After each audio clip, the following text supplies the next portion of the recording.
Santi, what would be the easiest breathing exercises for somebody just starting to learn yoga? Yes. Simplest breathing exercise is to become aware of the breath. Lie down on the back, which I have given in the basic textbook. Place the hands on the stomach and observe nature's rhythm. Stomach moves by itself. Just watch like baby sleeping. Stomach rises up and down. So one has to focus on nature's rhythm. Instead of trying and pushing and controlling anything, just getting used to the nature's rhythm. So the first thing to learn is to learn to do nothing, simply to observe. Once you observe, then you get connected with internal rhythm.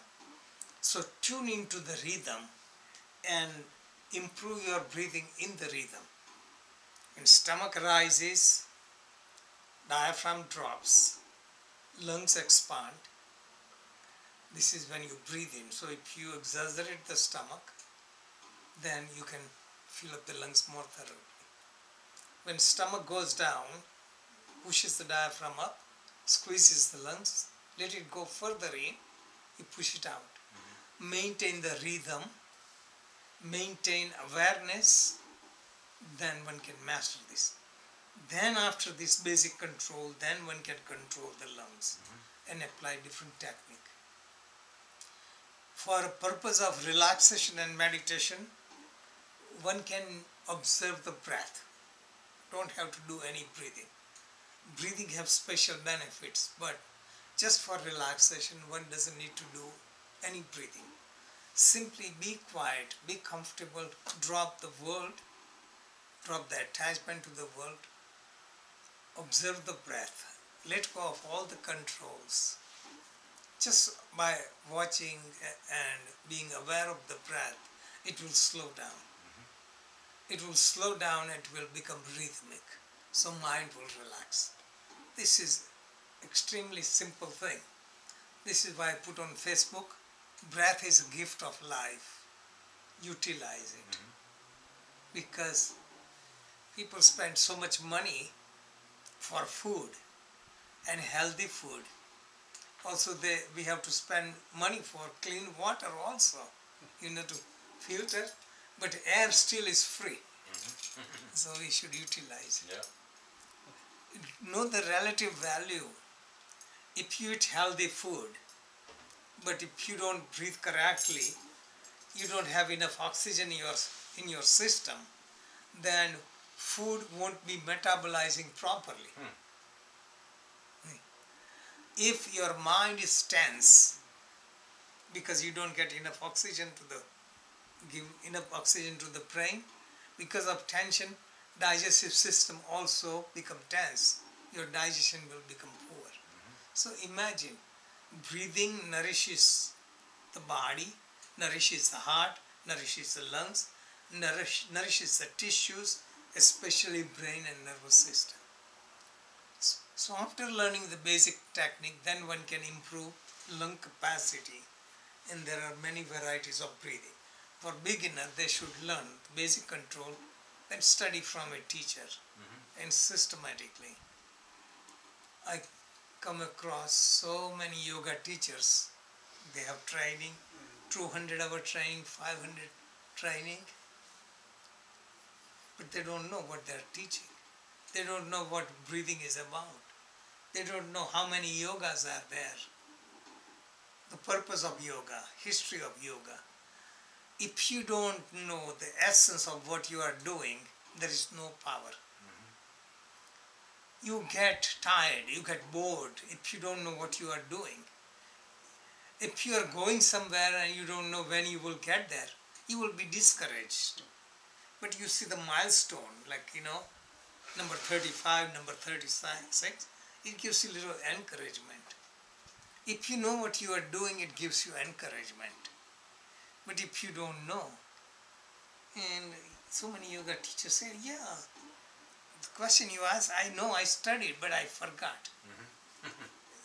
My question is, if you really study the essence of it, you don't forget. You forget the details. So they remember the Sanskrit names, yamas and niyamas and all this, and samadhi and pranayam and all this.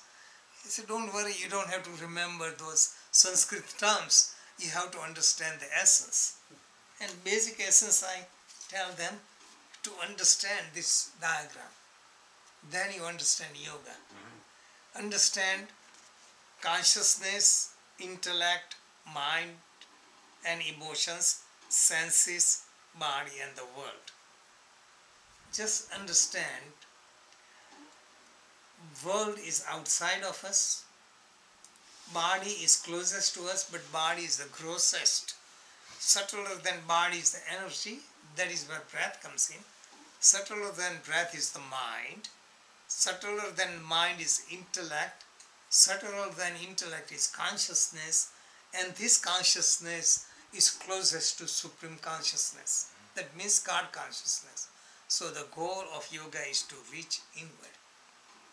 So practicing breathing actually gets us harmonized, because prana exists in the world at our gross level, at our astral level and causal level. Means prana exists all over. Though we use prana or senses for expression, but prana is the energy that is everywhere.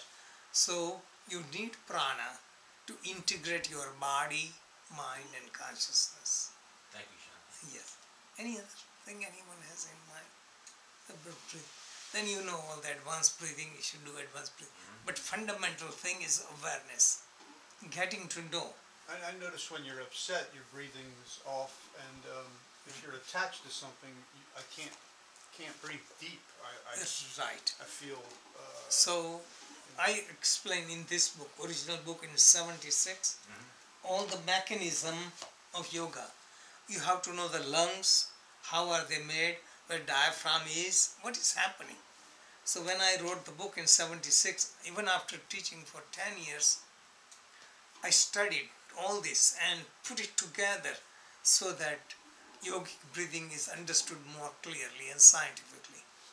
These days I'm studying quantum physics and all the researches so that I'm putting Vedanta philosophy in a more contemporary way that people can understand. It helps me also, and it helps people. So thing is, you have to know what you are doing and why you are doing.